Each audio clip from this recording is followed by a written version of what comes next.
एक फौजी जब अपनी ड्यूटी पर होता था तो उसकी गैर मौजूदगी में उसकी ससुराल से एक व्यक्ति आता था। वो व्यक्ति आता था, आने के बाद चला जाया करता था। लेकिन फौजी इस बात को बिल्कुल भी नहीं जानता था। और एक दिन फौजी के माता और फौजी के पिता ने उस व्यक्ति को आते देखा और घर की जो बहू थी उस बहू के साथ आपत्तिजनक स्थिति में देख लेते हैं। जैसी आपत्तिजनक स्थिति में देखते हैं, ये बात वो फौजी से बताते हैं। कहते हैं कि तुम्हारी बीवी से मिलने के लिए एक व्यक्ति आता है और वो आने के बाद ऐसी गंदी हरकत करता है। फौजी ने छुट्टी ली और छुट्टी लेने के बाद अपनी बीवी से कहा कि कौन व्यक्ति है। तब वो महिला अपनी कहानी बताती है। कहानी बताने के बाद उस व्यक्ति को फिर से बुलवाया जाता है और बुलवाने के बाद फिर उसे बहुत बुरी तरह से मौत दी जाती है। ऐसी मौत की उस इलाके में इस मौत की चर्चा हो जाती है। पुलिस गिरफ्तार जरूर करती है, लेकिन ठोस पैरवी ना होने के कारण फौजी आराम से छूट जाता है। आज की कहानी उस व्यक्ति की है जिसका कत्ल होता है। वो पैसे के नशे में इतना चूर होता है, न केवल करोड़ों रुपए की संपत्ति बर्बाद कर देता है, बल्कि इस कहानी में अदला बदली यानी कि बीवियों की अदला बदली का खेल जो होता है। आदाब, नमस्कार, सत श्री अकाल। मैं उस्मान सैफ़ी। आज की जो सच्ची घटना मैं आपको सुनाने जा रहा हूँ, ये सच्ची घटना है उत्तर प्रदेश का एक ज़िला है बुलंदशहर, और बुलंदशहर ज़िले का ही एक कस्बा लगता है। दरअसल कहानी उसी कस्बे की है। दरअसल एक व्यक्ति है जो लाला है, और लाला ने एक पेटी डीलर के लिए अप्लाई किया था। साल 1997-98 के आसपास का ये वाक़या है। तो उस दौर में, उस वक्त में डीएम साहब ही पेटी डीलर का लाइसेंस बनाया करते थे, क्योंकि जैसे आजकल आप देखते होंगे 2-3 किलोमीटर के दायरे में आपको कोई ना कोई पेट्रोल पंप मिल जाता है। लेकिन वो दौर ऐसा था, उस वक्त में पेट्रोल पंप नहीं हुआ करते थे, बल्कि गांव-गांव या कस्बे-कस्बे में जगह जगह पेटी डीलर की दुकानें हुआ करती थी। वहाँ से डीजल, पेट्रोल, केरोसिन इस तरह से मिला करता था, और उसी से वो इतनी इनकम किया करते थे, बहुत ज़्यादा। दिन भर में अच्छी खासी इनकम होती थी, और इसी इनकम से वो रातों रात अमीर भी बन रहे थे। और ये लाला भी कुछ ऐसे ही था।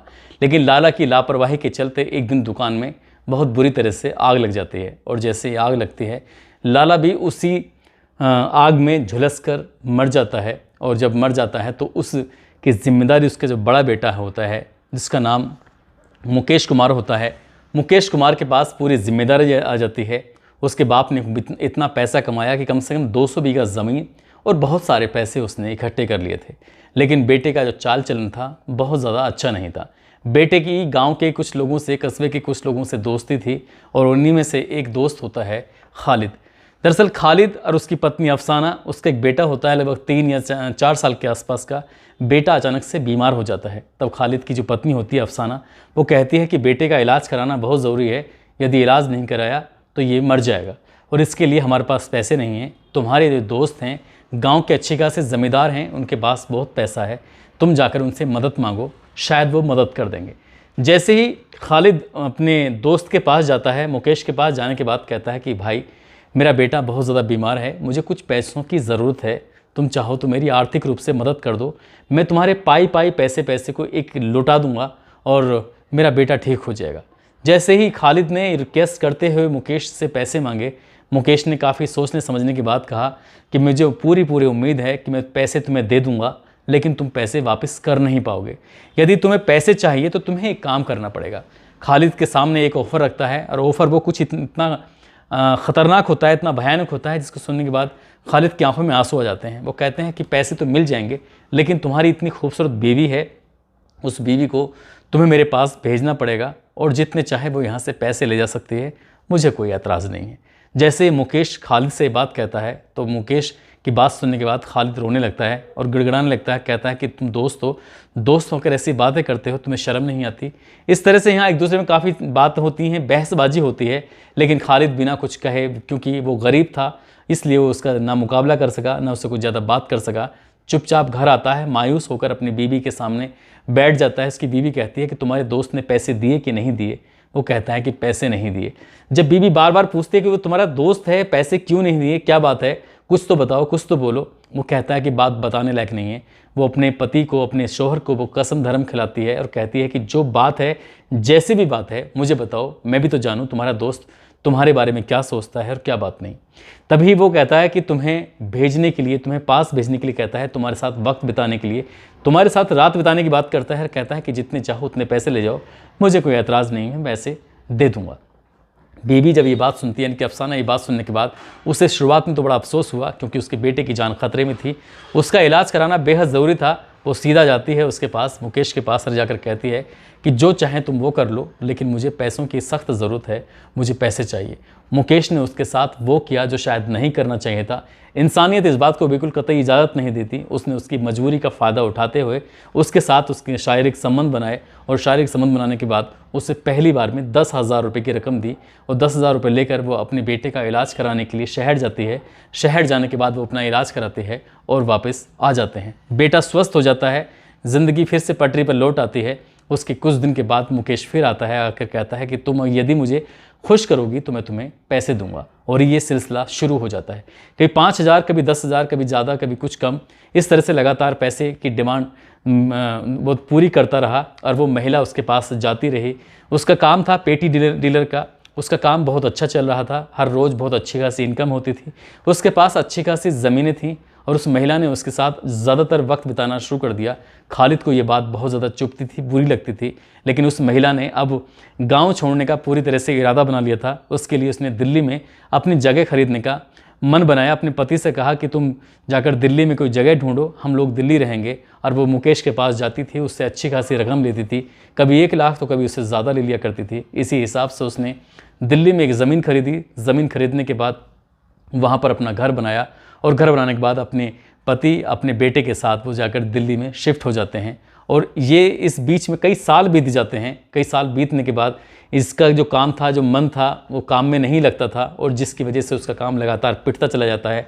जैसे जैसे वक्त आगे बढ़ रहा था, ठीक वैसे वैसे पेट्रोल पंप का ज़माना आ रहा था, और पेटी डीलर का काम बिल्कुल ठप होने लगता है, बेकार होने लगता है।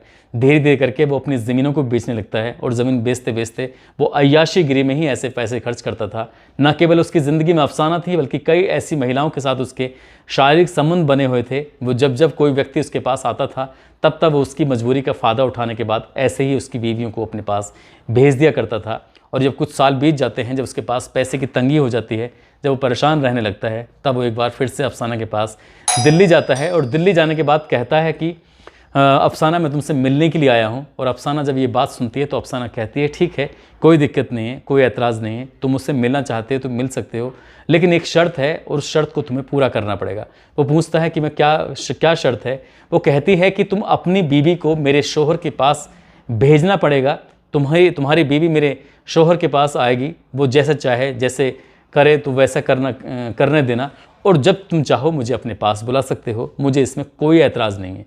जैसे ही मुकेश ये बात सुनता है, अफसाना की बात सुनने के बाद उसके पैरों तले ज़मीन खिसक जाती है। वो सोचने पर मजबूर हो जाता है कि आखिरकार अफसाना ऐसी बात कैसे बोल सकती है। वो कहती है कि ठीक है, एक दौर में तुमने मेरा फ़ायदा उठाया था, मेरी मजबूरी का फ़ायदा उठाया था, आज तुम मजबूर हो तो शायद हमें भी थोड़ा बहुत फ़ायदा उठा लेना चाहिए। तुम अपनी बीवी को भेजो, तुम्हारी पैसे से भी मदद की जाएगी, और साथ ही तुम जो चाहे वो भी कर सकते हो। ये बात सुनने के बाद मुकेश वापस आता है। वापस आने के बाद गांव की ही एक लड़की होती है जिसका नाम मीनू चौहान होता है। मीनू चौहान से उसकी नज़दीकियाँ बढ़ जाती हैं। शादीशुदा होने के बावजूद, उसके बच्चे होने के बावजूद वो मीनू चौहान के इर्द गिर्द रहता था, उससे बातचीत करता था, उससे करीबी दोस्ती कर लेता है, और दोस्ती के बीच में उनके दोनों के बीच में आपस में फिजिकल रिलेशन भी बने लगते हैं। अफसाना का चैप्टर तो बंद हो चुका था, और मीनू चौहान का चैप्टर शुरू हो जाता है। इस बीच में मीनू चौहान की शादी एक फ़ौजी से होती है। आसपास का ही कोई गांव था, उस गांव में उसकी शादी हो जाती है। वो ठीक ठाक रहने लगती है। यहाँ से मुकेश कोशिश करता था कि उसके घर जाए उस वक्त में जिस वक्त में घर में फ़ौजी ना हो, और इसी बात को देखते हुए उसने उस मीनू के साथ भी उसने शारीरिक संबंध बनाने की कोशिश की। जब वो उसके साथ आपत्तिजनक स्थिति में था, तब उस मीनू चौहान के सास ससुर ने उसे देख लिया, और देखने के बाद ये बात अपने बेटे से बताई। जब ये बेटा फ़ौजी ये बात सुनता है तो फ़ौजी को इतना ज़्यादा गुस्सा आता है। फ़ौजी छुट्टी लेकर आता है और मीनू से पूरी कहानी पूछता है। वो कहती है कि उनकी मजबूरी का फ़ायदा उठाकर उसने घर में दस्तक दी, और उसके साथ उसने ऐसी हरकतें कर रहा था मायके में, और वही हरकतें उसने ससुराल में भी करना शुरू कर दिया। फ़ौजी ने अपनी पत्नी का साथ दिया, और साथ देने के बाद उससे कहा कि तुम्हें एक बार उस मुकेश को बुलाना पड़ेगा, और जैसे ही वो आएगा तो उसके बाद फिर देखते हैं क्या करना है। उसको धोखे से बुलाया जाता है। बुलाने के बाद उसकी हत्या कर दी जाती है। उसको बुरी तरह से चाकू से गोद कर जब मार दिया जाता है, जब ये बात कानून को पता चलती है, पुलिस को पता चलती है, पुलिस से गिरफ्तार करती है। गिरफ्तार करने के बाद उसको जेल भी भेजती है, फ़ौजी को और बाकी लोगों को जो इसमें शामिल होते हैं। लेकिन पर्याप्त सबूत न मिलने के कारण, और पर्याप्त इस मामले की पैरवी ना होने के कारण, ये मामला ज़्यादा दिन अदालत में टिक नहीं पाता, और वो लोग सारे छूट जाते हैं। जब लोग छूट जाते हैं तब लोगों को याद आती है उस व्यक्ति की, उस कस्बे में उस लाला की कहानी, जिस लाला ने मेहनत करके एक पेटी डीलर का काम किया और बहुत सारे पैसे कमाए, और पैसे कमाने के बाद अपने बच्चों को लिए वो कुछ इतना कर जाता है लेकिन आग में जलकर खुद मर जाता है, और अपने बेटे के लिए बहुत सारी दौलत छोड़ के जाता है, लेकिन बेटा 81 में सारी दौलत को उड़ा देता है। दोस्तों, ये जो घटना है, ये जो पूरी कहानी है, बुलंदशहर के एक बसपा के नेता हैं फिरोज सिंह, उन्होंने ये हमें कहानी भेजी थी। उनकी बताई हुई कहानी को हमने सुनाया था। शायद साल 2005 में उस व्यक्ति का मर्डर हो जाता है। दोस्तों, इस पूरे घटनाक्रम को सुनाने का उद्देश्य किसी को परेशान करना नहीं है, किसी का दिल दुखाना नहीं है, बल्कि आपको जागरूक करना है, आपको सचेत करना है, आपको बताना है कि किसी की भी मजबूरी का फ़ायदा नहीं उठाना चाहिए। जिस तरह से लाला ने उस अफसाना कर उसके पति खालिद का फ़ायदा उठाया था, और फ़ायदा उठाने के बाद न केवल उसके साथ शायर एक संबंध बनाता था, बल्कि उसको मुँह मांगी रकम भी दिया करता था। खुद कंगाल होता चला गया, खुद सब कुछ उसने बर्बाद कर दिया। उसके बच्चों के पास अच्छी ज़िंदगी जीने के लिए पैसे भी नहीं बचे थे। दोस्तों, अपना ख्याल रखें, सुरक्षित रहें। जय हिंद, जय भारत।